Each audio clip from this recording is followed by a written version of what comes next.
The Bullet Journal Method by Ryder Carroll. Picture this: a preschool classroom on an ordinary Tuesday morning. Kids are giggling, building block towers, and there's that wonderful chaos that only a room full of 4-year-olds can create. Then, in a heartbeat, everything changes. A little boy playing with a wooden train suddenly can't catch his breath. His teachers notice immediately and rush over. His lips are turning blue. His eyelids are getting heavy. What happens next is a controlled panic. Someone's dialing 911 with shaking hands. The other kids are being quietly shepherded to the hallway. Then the EMTs burst through the door, their equipment clanging, voices urgent, firing questions like rapid gunfire. The boy's mother is right there. Her hands are trembling so violently she can barely hold her purse.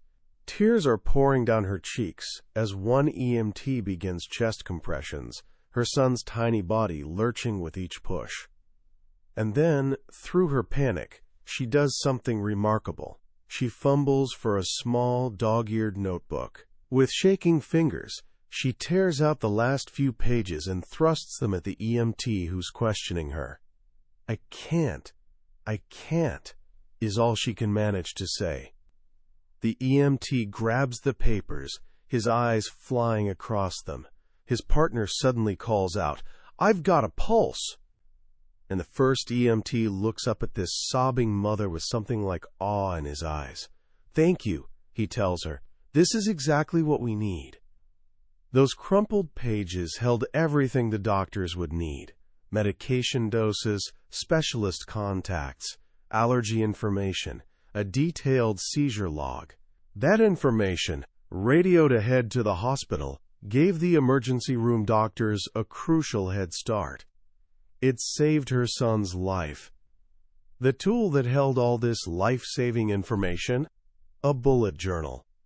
Today, we're diving into something that's so much more than a planner. We're talking about a book that sold millions of copies worldwide and sparked an entire movement. This is The Bullet Journal Method by Ryder Carroll. Carroll is a digital product designer, but he didn't start out trying to create the next big productivity system. He was just a kid trying to survive his own brain. Growing up in the 1980s with attention deficit disorder, he felt like he was constantly playing catch-up. Overwhelmed, scattered, always 3 steps behind everyone else. So he started experimenting, cobbling together techniques in a simple paper notebook until he found something that finally clicked with how his mind actually worked. He built it for himself, never imagining it would become something millions of people would desperately need. In our current age of digital everything, where we're somehow more connected and more lost than ever, this refreshingly analog system became a lifeline. So here's what I'm promising you. By the time we're done here, you'll understand how a regular notebook and pen can become one of the most powerful tools in your life. It's about clearing out the mental clutter, zeroing in on what actually matters, and finally stopping the endless react and scramble cycle to start deliberately crafting the life you want. This isn't just about crossing things off lists. It's about figuring out who you are and who you're becoming. To really get why the bullet journal works, we need to understand the problem it's solving. And trust me, this problem is haunting all of us. Ever feel truly, bone-deep busy, like your life is a never-ending game of whack-a-mole? You're just constantly swatting at things. Emails pinging, texts buzzing, chores piling up, notifications screaming for attention.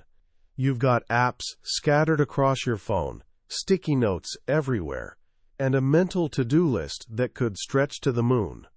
You're spinning plates all day long, yet when your head hits the pillow, you have this gnawing feeling that you didn't actually accomplish anything that mattered. Sound familiar? You're in good company. Ryder Carroll makes the case that this constant overwhelm isn't because you're failing at life. It's because modern life is kind of insane.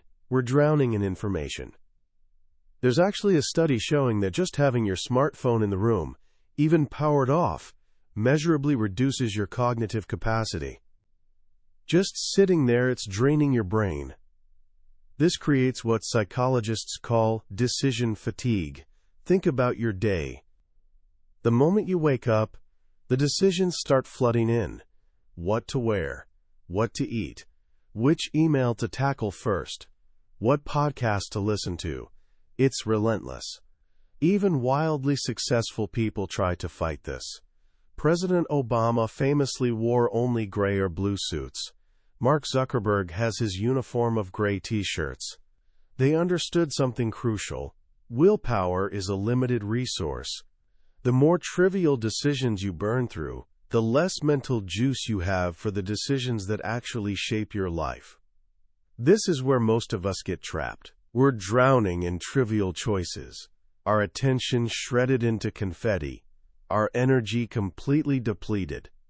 We're busy as hell, but we're not actually being productive. Because here's the thing, Carroll hammers home. Being busy and being productive are completely different animals. Being busy is often just chaos wearing a nice suit. So how do we break free? How do we find some clarity? Carroll's first move is beautifully simple. He suggests creating a, quote, mental inventory.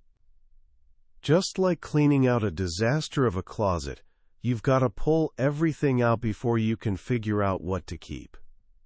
Grab a blank piece of paper and make 3 columns.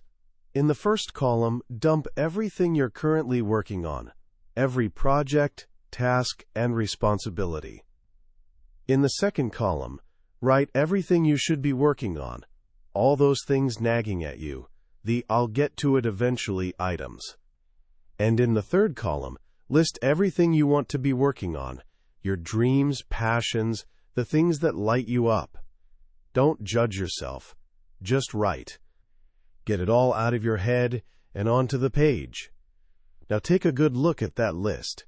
This is a snapshot of where your time and energy are actually going. The next step is the game changer. For every single item on that list, ask yourself 2 brutally honest questions. First, is this vital? Think rent money, taxes, your job, things with real consequences if they don't happen. Second, does this matter? To you, or to someone you deeply care about? If the answer to both questions is no, then that item is a distraction. It's consuming your precious resources while adding basically 0 value to your life. Cross it out. Be ruthless about it. Warren Buffett once told his pilot that everything that isn't a top priority should be on your avoid at all costs list.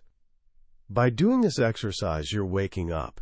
You're no longer sleepwalking through your commitments. You're creating space between the world's demands and your response. You're learning to filter signal from noise. What's left are the things that genuinely deserve your attention, your real responsibilities, and your actual goals. And this is where the bullet journal itself enters the picture. It's the tool we use to manage these essential things. But wait, why a notebook? In an era of amazing apps, why go old school with pen and paper? Carroll offers some compelling reasons. First, a notebook is a mental sanctuary. When you open it, you automatically unplug from the digital chaos. No notifications, no pop-ups, no temptation to just quickly check something. It's a quiet space where you can actually hear your own thoughts. Second, writing by hand is basically a superpower for your brain. Research shows that when we write things down manually, we engage with the information on a much deeper level than when we type. We remember it better, understand it more clearly, and make more creative connections. Ironically, it works because it's inefficient. You can't write as fast as you can type, so you're forced to listen more carefully and distill things into your own words. You're not just copying, you're processing. Finally, a notebook is infinitely flexible, Most apps or planners lock you into someone else's system, someone else's idea of how your life should be organized. But your life isn't a template. Your needs shift. The bullet journal is deliberately modular, like Lego blocks. You can combine the pieces however you want, creating a system that's perfectly tailored to you, right now.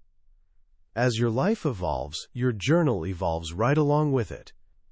So we have our why, to live more intentionally and focused. We have our tool, a simple notebook.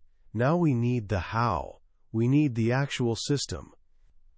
At the heart of the bullet journal is something Carroll calls rapid logging. This is the language your journal speaks. It's a way to capture thoughts quickly and efficiently, cutting away everything non-essential.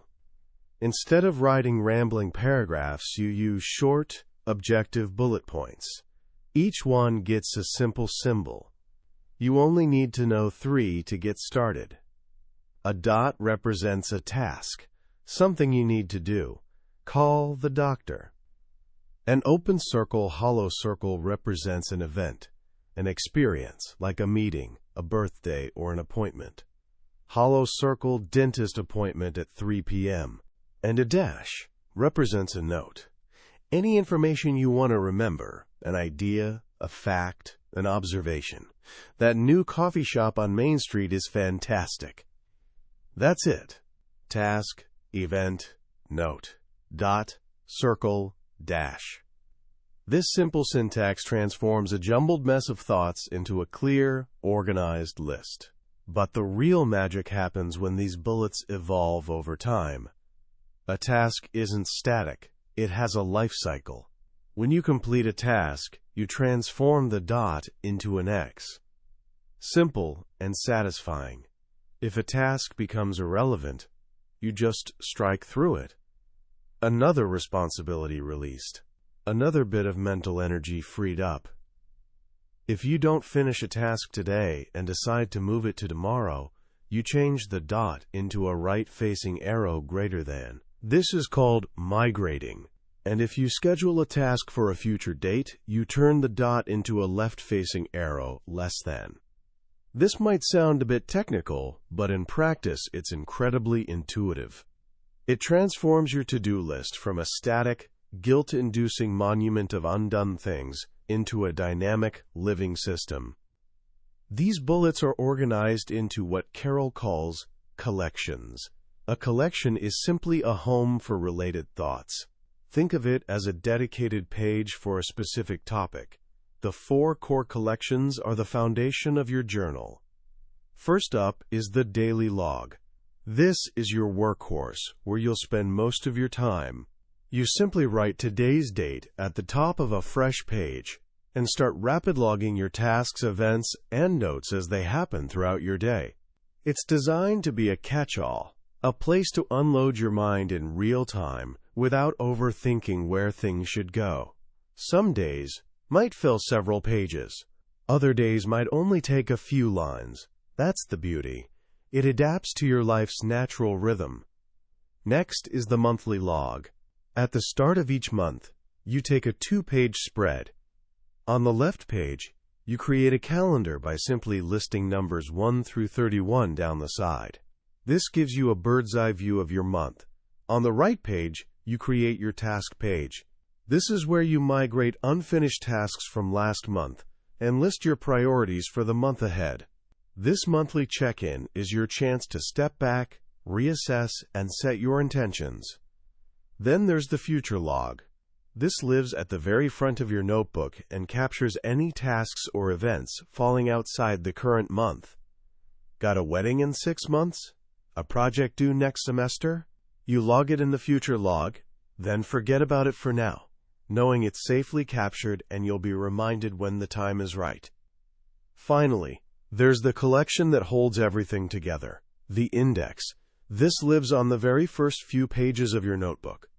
Every time you start a new collection, like your monthly log for October, or a custom collection for books to read, you flip to the index and add the topic and page number. This simple habit solves the biggest frustration with traditional notebooks. You no longer have to worry about where to put things or how to find them later. The index transforms your notebook into a fully searchable database of your own mind. So we have the daily log for day-to-day life, the monthly log for the bigger picture, the future log for what's coming, and the index to tie it all together. But there's one more element to the system, and it's hands down the most powerful. It's a process called migration. At the end of every month, when you're setting up your new monthly log, you go back and review every single unfinished task from the month that just ended. This is where the bullet journal stops being just an organizational tool and becomes a practice of mindfulness. For each open task, you have to make a conscious choice. The act of physically rewriting a task by hand into the new month forces you to pause and ask that crucial question again. Does this still matter? It takes effort to rewrite things. That little bit of friction is the system's secret weapon.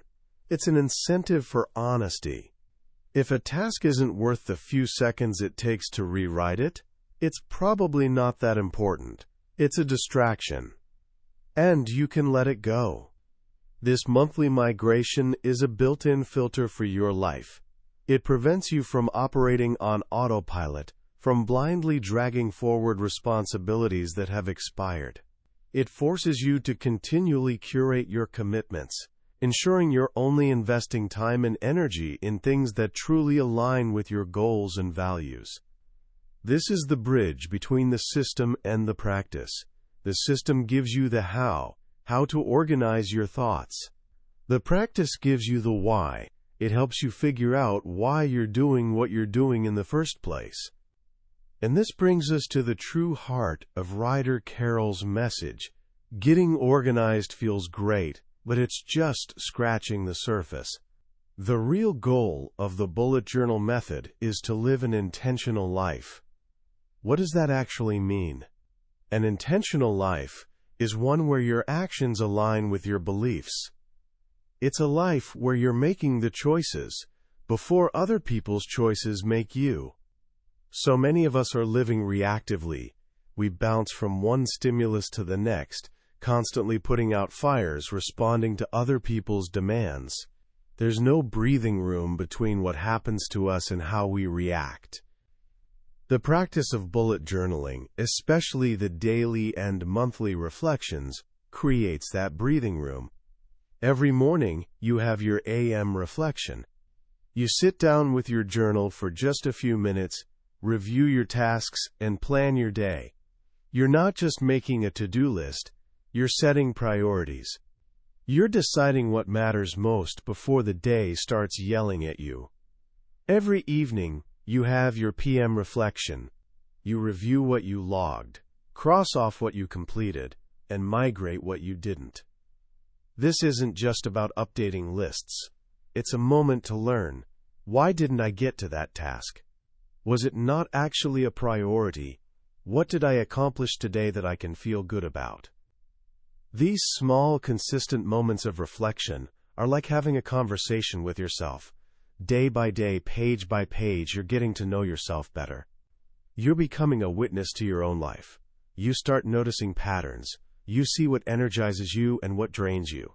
You see where your time is actually going versus where you think it's going. This self-awareness is the foundation for everything else. It allows you to set goals that are authentically yours, not ones you've absorbed from society or Instagram. And when it comes to achieving those goals, the bullet journal offers a brilliant framework Carroll calls sprints. Instead of being paralyzed by a massive, intimidating goal like write a book or learn Spanish, you break it down into small, self-contained projects or sprints that take a month or less to complete. So learn Spanish becomes Sprint 1, learn the 100 most common words. That's a clear, manageable project with a defined endpoint. When you complete it, you get a genuine sense of accomplishment, which fuels your motivation for the next sprint. It transforms a marathon into a series of satisfying, bite-sized wins. This is a profound shift. It moves the focus from the distant, often intimidating outcome to the immediate, actionable process. And it's in the process that we find growth, learning, and even joy. Which leads to the final and perhaps most important idea in the book, the pursuit of meaning over happiness. So many of us are chasing happiness.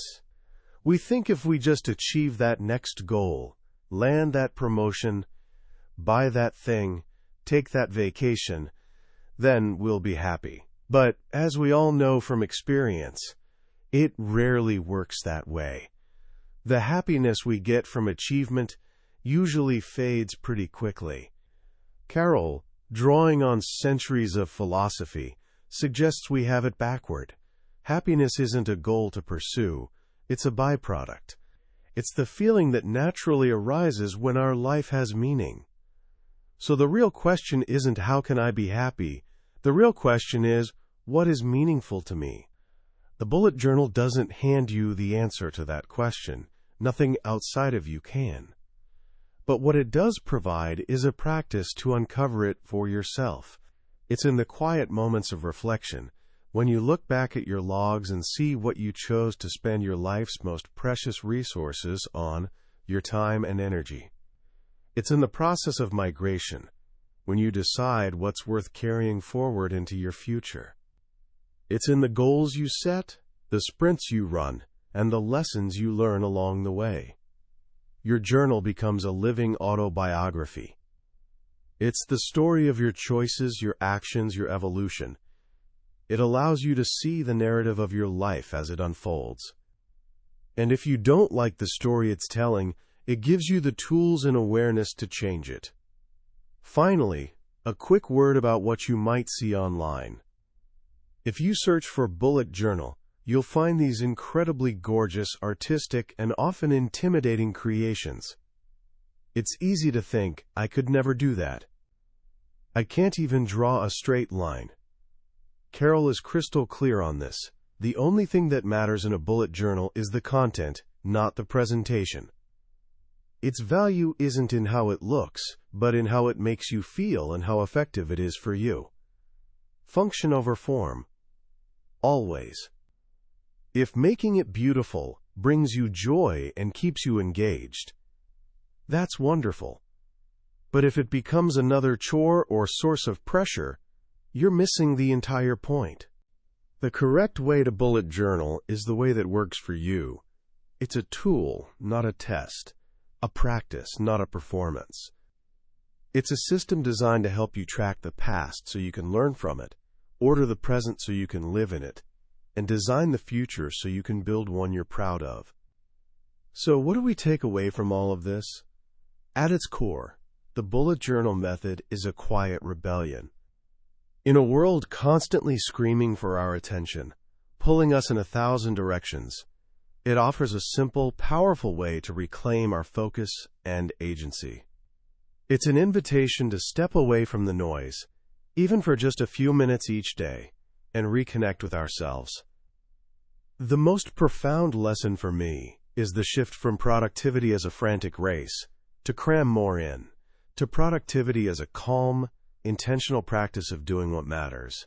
The system isn't about becoming a perfectly optimized machine. It's about becoming a more self-aware human being. It acknowledges that life is messy, unpredictable, and imperfect, and it gives you a framework flexible and forgiving enough to handle that reality. The beauty of this method is that it scales with your life. Right now, as a student, you might use it to track assignments, plan study sessions, and keep notes. But later, you might use it to plan a wedding, manage a business, track a fitness goal, or, like the mother in our opening story, manage the critical details of a child's health. It becomes whatever you need it to be, in whatever season of life you're in. If you're feeling inspired to start, but also a little overwhelmed, here's my advice. Don't try to do everything at once. Start small. The power of this method lies in small, consistent actions. So tonight, try this. First, just grab a notebook, literally any notebook, and a pen. Second, do the mental inventory we talked about. Spend 15 minutes getting everything out of your head and onto paper. Just that one act can bring incredible relief and clarity. And third, tomorrow morning, open to a fresh page, write down the date, and start your first daily log. Don't worry about perfection. Just capture your day as it happens. That's it. That's the first step on a journey that could genuinely change your life. That was a summary of the Bullet Journal Method by Ryder Carroll. We've covered the core ideas today, but here's the truth. A summary is like looking at a photograph of a beautiful landscape. It can show you the scenery, but it can't give you the feeling of the sun on your skin or the wind in your hair. The real magic of this book happens when you read it yourself. It's in those quiet moments when Carroll's simple wisdom clicks into place in a way that feels like it was written just for you. This summary is your map to help you decide if this is a journey worth taking. If anything we've talked about today has resonated with you, I encourage you to grab a copy.